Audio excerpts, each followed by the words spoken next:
Philosophy can be pretty dry. Plantinga is not that way. He's funny, he's got great turns of phrase.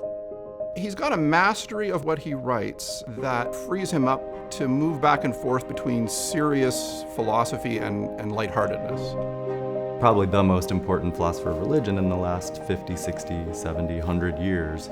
He cares about his mission, he cares about where he came from. He wants to work in a community of people that are like-minded and thinks of that as really important.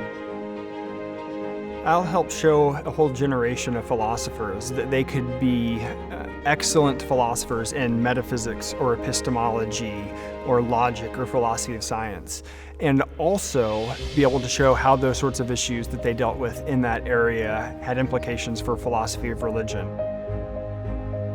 It was really exciting for me because it began to help me connect the parts of my life. Like, it was kind of a intellectual therapy to bring together these diverse commitments that I had that were otherwise relatively compartmentalized. That was a turning point for me intellectually, realizing that you can take tools that you're learning in totally secular graduate school, and you can port them over to these really interesting questions in philosophy of religion. I was an undergraduate, a sort of aggressively atheistic professor took an interest in me. But the writings that he sort of set up for mockery were the ones that could have sort of caught my interest. Eventually led me to some work by Plantinga, and the thing in particular that really got my attention was this paper of his, Reason and Belief in God, an early to mid-'80s paper. I was blown away by it. I thought, here's a guy who's a genius by anybody's standards. I felt like a kind of oppression had been lifted, a kind of anxiety I had about the compatibility of religious belief and philosophy. Came to Notre Dame. Alvin Plantinga was the person leading the Pew Summer Seminar, or whatever it was called at the time, and was just incredibly impressed by his uncompromising dedication to the sorts of things that he thought were important. Plantinga was just utterly kind of clear and focused and refreshingly honest. After that, it just became clear that this is what I wanted to do. In Advice to Christian Philosophers, Plantinga hammers home one point. He says, you don't have to be embarrassed about your faith when you start doing philosophy. You can appeal to resources from your tradition to ask questions and to make arguments.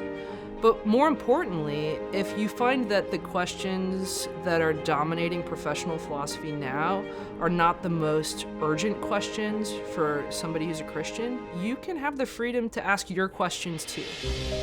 Philosophy of religion as a discipline is broadening in its focuses. What is it to be a person? What do we owe other people? When does life begin and end? The nature of disability and how that affects communities, how we understand the nature of Scripture. The morality of the Bible.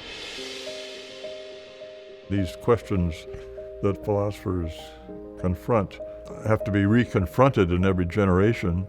I think a lot of it depends on a kind of being seized by these questions. And if you've got that, then I think that's probably quite a ways on towards how to be a philosopher.